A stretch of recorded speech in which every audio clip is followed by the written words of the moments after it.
Speaker, I yield 5 minutes to the gentleman from Michigan and the prime sponsor of the resolution, Mr. James. The gentleman from Michigan is now recognized. Thank you, Madam Speaker. I rise today in support of my resolution, H.J. Res. 98, to provide for congressional disapproval of the NLRB's recent joint employer rule. I want to first thank the esteemed member from North Carolina, Chairwoman Fox, and her staff for working with me and my staff to get this bill to the floor and hopefully through to the Senate. I've been here about a year, and it's readily apparent to me that too many people in this town are making rules that they will never live by in an area where they've never had to survive in the business world. And too many of my colleagues seem to be convinced that small business is the enemy and big government is here to save them. Plainly put, this joint employer rule is part of the Biden administration's anti-freedom, anti-growth, and anti-business agenda that is gutting the American dream. Madam Speaker, the American people don't want Washington telling them how to start or manage a business in this country. Don't take it from me. Franchise owners in my district have conveyed to me that they are choosing retirement over dealing with this harmful policy.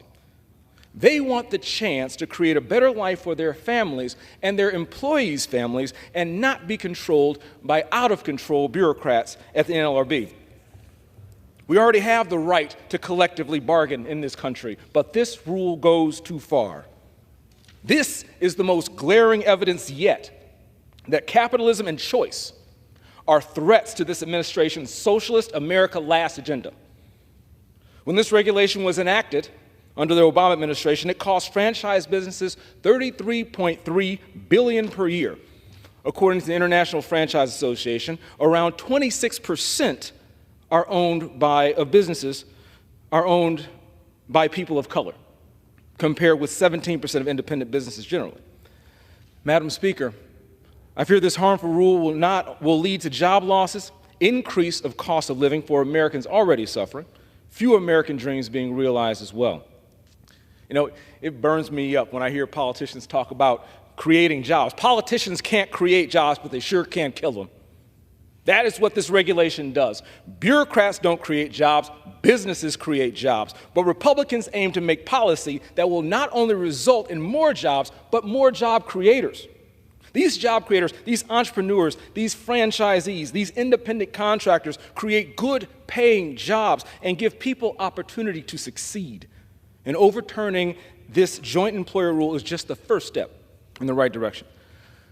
I'm the walking result of the American dream. My father started our family business with one truck, one trailer, and no excuses, and worked 25 hours a day, 8 days a week, with my mother by his side. When he handed that business down, my brother and I, with a wonderful team and the grace of God, were helped to grow it to higher heights. We put more effort into it, and that is the story of how this nation grows and is more successful. But we can't allow this story to end. So, Madam Speaker, I implore my colleagues to remember that small business on Main Street in their districts as they cast their vote today, because the small business on Main Street will certainly remember them in November. For these reasons and more, I urge a yes vote on H.J. Res. 98, and with that, I yield back.